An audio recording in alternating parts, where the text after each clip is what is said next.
நான் doctor G K Kumar, வலி நிவாரண மருத்துவர், த பெயின் கிளினிக், சென்னை. இன்னைக்கு நம்ம கழுத்து வலி பத்தி நிறைய விஷயங்கள் பேசிட்டு இருந்தோம். அதன் தொடர்ச்சியாக கழுத்து வலி வந்தோடனே எல்லாருக்கும் ஒரு டவுட் வரும், நான் தலகாணி யூஸ் பண்ணலாமா பண்ணக்கூடாதா அப்படின்ட்டு. கண்டிப்பாக யூஸ் பண்ணணும்.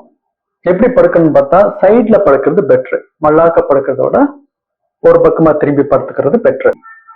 தலகாணி எவ்வளவு இருக்கணும் அப்படின்னா, உங்கள் காதுக்கும் தோள்பட்டைக்கும் இடைப்பட்ட இந்த பகுதியை உங்கள் தலையணை நிரப்ப வேண்டும். ஸோ நான் இப்ப படுத்திருக்கேன் அப்படின்னா சைட்ல கழுத்து ஒரு பக்கமா சாஞ்சி இருக்கக்கூடாது. இப்படி சைட்ல படுத்திருக்கோம் அப்படின்னா தலகாணியை கழுத்தை இப்படி ஸ்ட்ரைட்டா வச்சுக்கணும். உயரமான தலகாணி பண்ணீங்கன்னா கழுத்து மேல் பக்கமா வளைந்துரும். கம்மியான தலகாணி, உயரம் கம்மியான தலகாணி கழுத்து கீழ்ப்பக்கமாக வளைந்துடும். இது கீழ்ப்பக்கமா வளைதலும் இருக்கக்கூடாது, மேல் பக்கமா வளைதலும் இருக்கக்கூடாது. இப்படி மெயின்டைன் பண்ணணும். அதாவது எப்பவுமே நியூட்ரல் பொசிஷன்ல மெயின்டைன் பண்ணணும். இது ரொம்ப ரொம்ப அவசியம். கழுத்து வலி வந்த உடனே நிறைய பேர் தலகாணியை எடுத்துருவாங்க. ஸோ அப்போ கழுத்து ஆட்டோமேட்டிக்கா தூங்கிதான் போகும். அந்த மாதிரி நேரத்துல கழுத்துல ஸ்ட்ரெயின் ஓவர் ஒரு 8 hours 6 hours தூங்கும் போது காலைல எந்திரிக்கும் போது கழுத்து வலியும் பின்தலை வலியோட தான் எந்திரிப்பீங்க. ஸோ தலகாணி மஸ்ட். என்ன மாதிரி சைஸ் டெவலப் பண்ணா இந்த கேப் ஃபில் பண்ற மாதிரி, திரும்பி படுத்தோம்னா இதான் கேப் இருக்கும், ஃபில் பண்ற மாதிரி இதே நிரப்புற மாதிரி ஒரு தலகாணியை நீங்க சூஸ் பண்ணிக்கணும் அவங்களுக்கு தகுந்த மாதிரி. அதிகபட்சம் குறைந்தபட்சம் ஒரு 10 to 15 சென்டிமீட்டர் அவ்வளவுதான் தேவைப்படும். சரிங்களா?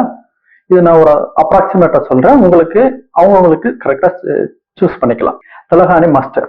அடுத்து பாத்தீங்க அப்படின்னா இந்த ஸ்கூல் பசங்க இந்த பேக் பேக் போடுறது ஒரு ரொம்ப காமன் ஆயிடுச்சு. அதையும் பாத்தீங்கன்னா இந்த ஷோல்டர்ல போடுறீங்க அப்படின்னா எப்படி போடணும், அந்த என்ன ப்ராப்ளம் வருது, ஷோல்டர் ப்ராப்ளம், கழுத்து ப்ராப்ளம் வந்துருது. ஸ்கூல்ல புக் இப்படியே வச்சுட்டு படிப்பாங்க, இதுல புக்கை வேற தூக்கிட்டு போறது. அந்த பேக்கு தேவையான புக்கை தூக்கிட்டு போறாங்க, தேவையில்லாம புக்கை தூக்கிட்டு போறாங்கிறது கான்ட்ராவர்சிக்கு போகல. எப்படி தூக்கிட்டு போறாங்க அப்படிங்கறத பத்தி நம்ம பார்ப்போம். பேக் எடுத்து கொண்டு போறாங்க, அந்த ஸ்ட்ராப் பாத்தீங்கன்னா கீழே வரைக்கும் தொங்கும். அதெல்லாம் இல்லாம அந்த ஷோல்டருக்கு மேலேயே அவங்களோட பேக் இங்கேயே ஆரம்பிக்கணும். சில பேருக்கு பாத்தீங்கன்னா இங்கதான் வரும், ஒரு நீளமான ஒரு ஸ்ட்ராப்ல கீழே தொங்குன்னா ஏறக்குறைய பின்பக்கத்துல தட்டிக்கிட்டு போற மாதிரி தான் அந்த பேக். அப்படி இருக்கக்கூடாது. இந்த ஷோல்டர் அந்த ஸ்ட்ராப் நல்லா டைட்டன் பண்ணி மேல இருந்து வந்துச்சு அப்படின்னா அந்த தோள்பட்டைக்கு போகக்கூடிய வெயிட் ஈவனா இருக்கும். இல்லைன்னா அவங்க பேக் பெயினும் வரும், நெக் பெயினும் சேர்ந்து வரும். ரெண்டாவது ஒரு பக்கமா போட்டுட்டு போறது, ரெண்டையுமே தவிர்க்க வேண்டும். ஏனென்றால் அவர்கள் எடுத்துக்கொள்ளும் எடை பாத்தீங்க அப்படின்னா ரொம்ப அதிகமா இருக்கும். இதை எர்கானமிக்கலா கரெக்டா கேரி பண்ணி கொண்டு போறதுதான் கரெக்டா இருக்கும். இந்த வட மாநில மக்கள் பாத்தீங்க அப்படின்னா ஹில் ஸ்டேஷன்ல நடந்து போகும்போது அவங்க ஒரு கூடையை வச்சு எடுத்துட்டு போவாங்க. அதை பாத்தீங்கன்னா ரொம்ப கரெக்டா எடுத்துட்டு போவாங்க. அதனாலதான் அவங்களுக்கு நெக் பெயினோ பேக் பெயினோ வராது. அது மாதிரி நீங்க எடுத்துட்டு போக பழகிக்கணும். மேல வரைக்கும் ஸ்ட்ராப் இருக்கணும், ஒரு பக்கமா இருக்கக்கூடாது, 2 பக்கமா இருக்கக்கூடாது.